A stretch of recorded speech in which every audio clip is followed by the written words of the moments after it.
Boxing fans. So I saw a video today of a guy basically just showing more of his hypocrisy.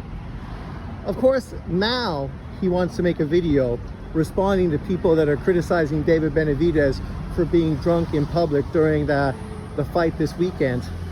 And then he wants to flip it and start criticizing Canelo Alvarez for being drunk in public. I mean, you know, the reality is channels like this are part of the problem. If somebody was to criticize everyone that did stupid things in public, then they're criticizing everyone. So obviously they're taking a moral stand and trying to mother people.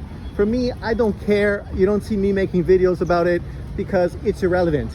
Everybody's life is for them to lead. And obviously if people want to do drugs, drink, throw opportunities away, it has nothing to do with me. Obviously, I feel disappointed when I see star players in any sport who threw away a career or opportunity because of drug use, whether we're talking about an Aaron Pryor, Pernell Whitaker, whether we're talking about great footballers or anyone else, right? It's a shame because obviously when you have everything and your heart is empty, then you look for ways to substitute it. I was just talking to one of my coworkers today about Rex Chapman, who obviously had drug issues as well that ended his career prematurely. And this is no different. The point that you're making a video criticizing some boxing channels for attacking Benavidez, and let's point out, this is the same David Benavidez you've attacked before. You've attacked him. Why? Because of his cocaine use, which ended up catching him on a drug test and ending up costing him his title. Do you forget that?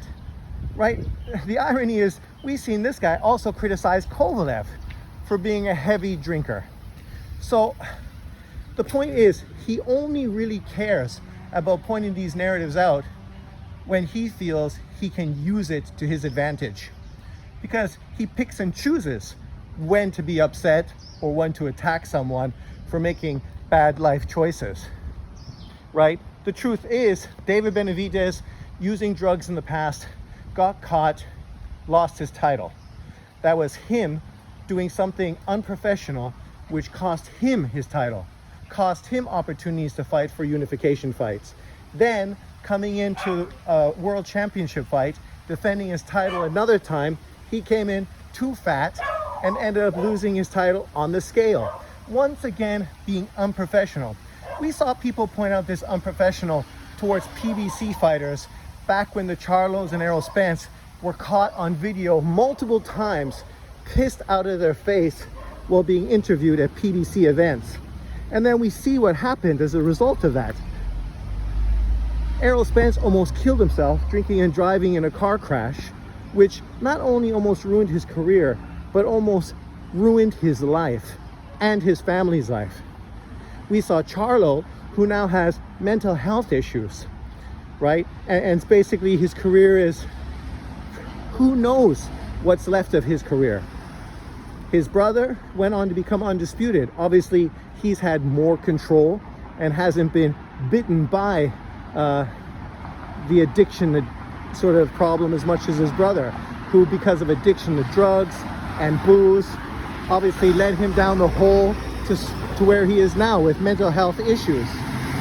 We see Ryan Garcia drinking, smoking weed, being accused of doing hard drugs and showing mental health issues as well. We had Tyson Fury, who was drinking, doing drugs, and then having mental health issues. If you can't see the correlation to how this unprofessional behavior affects your profession, then I don't even know why we're having this conversation. Some people just want to use it to push racial narratives. And I know David Benavidez is not black, but it has nothing to do about David Benavidez. It has everything to do with attacking Canelo Alvarez. You cannot say that Canelo Alvarez is unprofessional because at a big event, a party, he was caught on video, which was put on social media by somebody else, being tipsy. When we see what he does as a professional, day in and day out, this is a man who never missed weight, a guy who never lost his title because of drugs, failed drugs tests. Yes, he did get caught in a failed drug test. And at that time, apparently tainted meat in Mexico was a big issue. I'm not a professional. I have no idea the legitimacy behind it.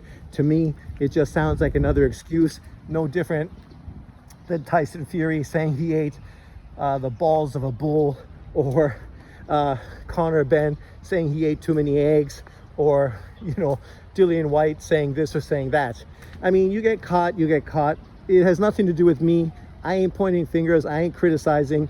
You know, one of my favorite female boxers just got done up with using PEDs as well. It is what it is. It's not my life. It's not my career. So I'm not going to worry too much about what professional adults do with their life. This is mostly directed at YouTube channels.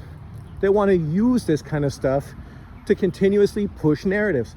And whether you're pushing narratives trying to say that David Benavidez doesn't deserve a fight with Canelo because he's drunk, which is fucking ridiculous, because everybody that watched that fight on the weekend was probably tipsy or drunk as well, for the majority of them. Not me, because of course it's Sunday morning. So to then criticize a boxer because he's had a few bevies,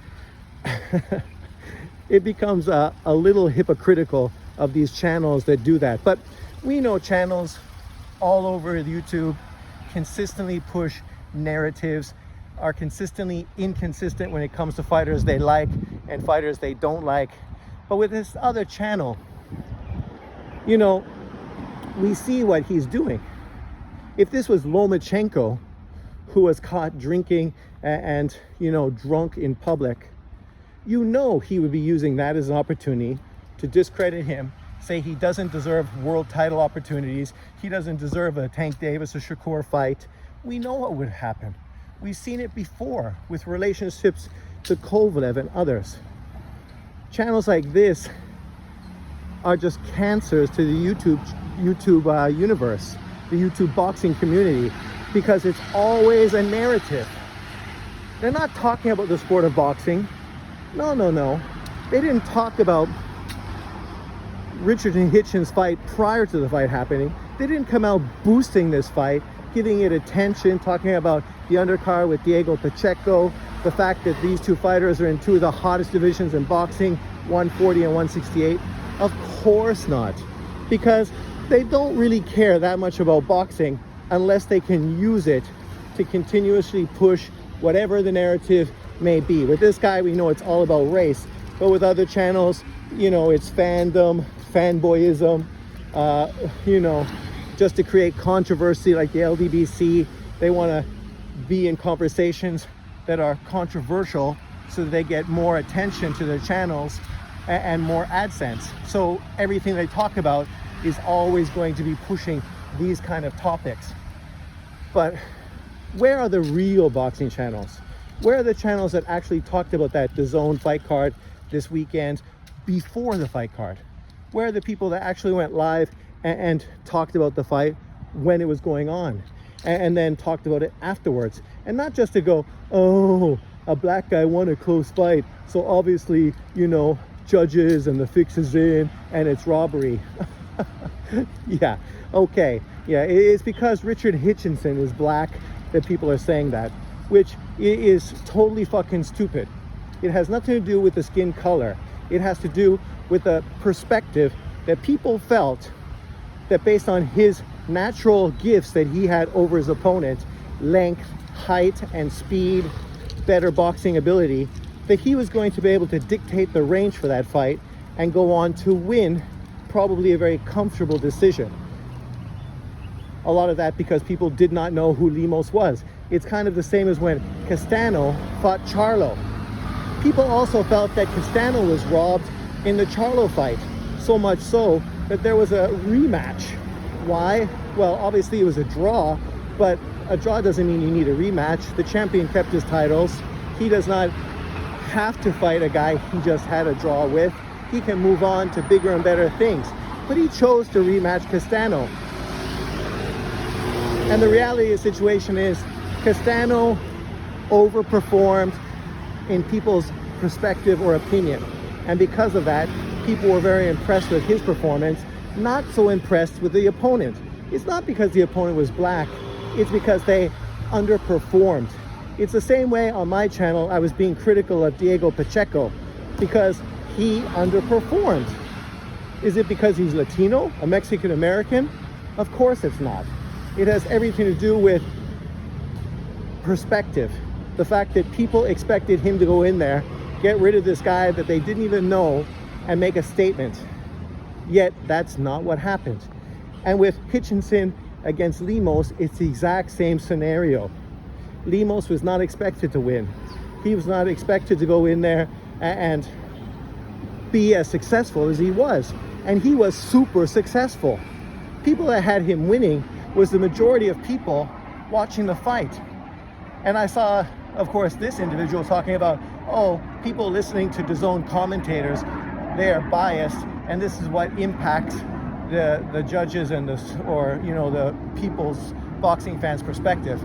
Well, on my channel, when I went live, I wasn't listening to the commentators, so I have no idea what the commentators were saying, except for what people on my channel were saying, which was that they felt DAZN was biased towards Richardson Hitchens, and they were favoring him to win. Obviously, at the end of it, what's-his-face said that he felt that Limos won a close decision. And then what people failed to address, it's not so much that Hitchens won the fight.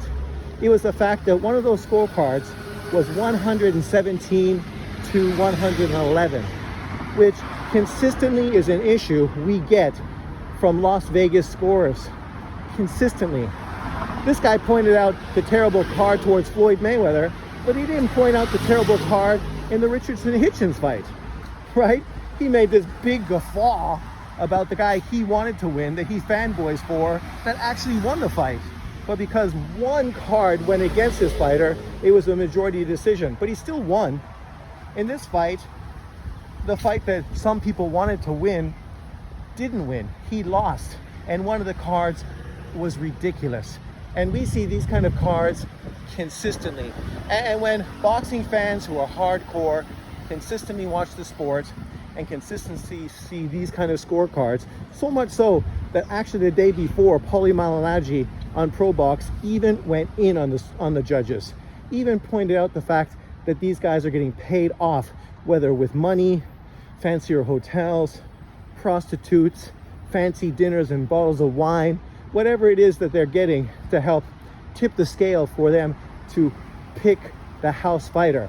And let's not get this twisted. Richardson Hitchens was the house fighter. He's a DAZN fighter who's been with DAZN. This was his third fight, I think, with them. So obviously they wanted him to win. They hope he wins. They have other DAZN fighters that they potentially could put him in bigger fights down the road. So, when people say it's a robbery, when people are upset with the scorecards, it's not based on race.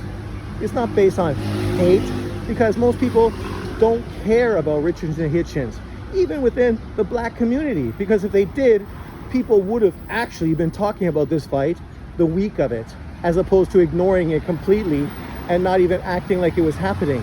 Yet this is one of the top fighters at 140 pounds, putting himself in line for a world title fight, whether with the WBC or with the WBO, IBF, Subriel Matias. So nobody is against him getting a world opportunity, but people are against terrible scorecards, terrible judging, and the perspective that the fix was in. And that's what it comes down to. It's more on the perspective, the way the public feels. And that's something that people got to remember when they're talking about these things, when they're breaking it down, and stop painting with a broad brush. The reality of the situation is this individual, he is who he is. We know everything is going to be racial and controversial, and everything is going to be attached with a narrative. You can't just talk about the sport of boxing. It always has and or a but involved. But leave your comments below. Tell me what you think in the comments section. Do you think David Benavidez should be criticized because he was being unprofessional? And do you think people that are criticizing him for being unprofessional are being hypocrites because they didn't criticize Canelo Alvarez for being drunk on a video on Instagram or wherever that was one time? And do you think that Canelo Alvarez should be compared to David Benavidez when it comes to professionalism? I mean, it's a bit of a joke, really. And then as far as Richard Hitchens, do you think he won the fight against Limos? And if not, do you think Limos should get a rematch? I did hear something in passing on X, Twitter, that there may be a rematch happening, but that's neither confirmed nor denied. So we will see what happens moving forward. I don't know specifically if that's the fight that I would want to have. I mean, I'm happy if Richard Hitchens gets his opportunity to fight Subriel Matias. As I said on fight night, I feel Subriel Matias is going to beat either one of those two guys easily, and neither one of them go the distance. But leave your comments below. Thanks for watching. Peace out, and I will see you next time.